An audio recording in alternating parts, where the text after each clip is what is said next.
बॉलीवुड और south industries के differences पर बोली रवीना टंडन। उन्होंने ये भी कहा कि आखिर क्या कारण है कि साउथ की फिल्में ज्यादा सक्सेसफुल हो रही है। आप भी सुनिए क्या कहा रवीना टंडन ने।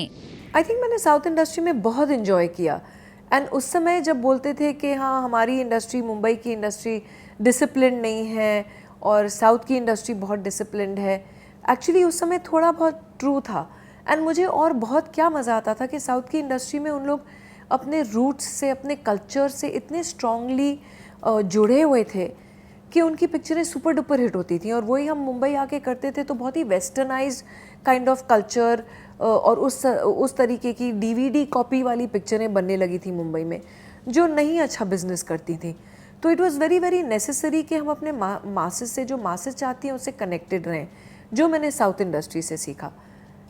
अगर आप आज के ज़माने में भी देखें तो इतना रेलिवेंट है साउथ में, अभी तक इतना प्रेविलेंट भी है उनका कल्चर, उनके कस्टम्स, उनका ट्रेडिशन, उनके जो मास लेवल पे जो लोग सोचते हैं, वो ज़्यादातर इतनी ज़्यादा एलिटिस्ट फिल्में नहीं बनाते हैं, तो शायद लोगों को वो ज़्यादा पसंद आती हैं।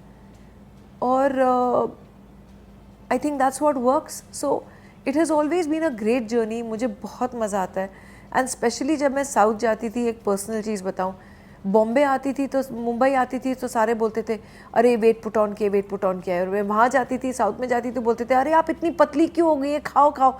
तो मुझे तो बहुत मज़ा आता था। मैं डाइटिंग वाइटिंग छोड़ के इडली, डोसाज, नारियल की चटनी दबा दबा के खाया करती थी। और मुंबई पहुँचती थी स्केड्यूल के लिए तो बोलते थे little you put on weight ना। मनीष बोलता था specially, Raj you have to lose weight now, you have to lose weight. और बी लाइक हाँ हो जाऊँगी पतली वापस। तो ये एक मज़ेदार दौर था, बहुत मज़े किए। लैंग्वेज का स्ट्रगल इतना नहीं था। हाँ ज़रूर वहाँ पे हम मदद लेते थे थोड़ी बहुत प्रॉम्प्टिंग वगैरह की, पर mostly it was like going back to school और एग्ज़ाम देना, क्योंकि बाय हार्ट करने पड़ते थे वो डायलॉग्स, जिसमें हमारी टंग इतनी फ्लुएंट नहीं है तो मुश्किल होता था। लेकिन कठिन होने के अलावा आई थिंक जो हमारी साउथ इंडियन लैंग्वेजेज़ हैं, एक तो वो हमारी सबसे पुरानी लैंग्वेजेज़ हैं हमारे देश की, अखंड भारत के ज़माने से, तो उसमें जो इतना भारी संस्कृत भी यूज़ होता है, तो हम जो मुंबई या ये कलोकियल बात करते थे उसकी आदत पड़ी हुई थी हमको। वहाँ जाके एक्चुअली ज़ुबान साफ़ हो जाती है। तो बहुत ही एक इंटरेस्टिंग टाइम था।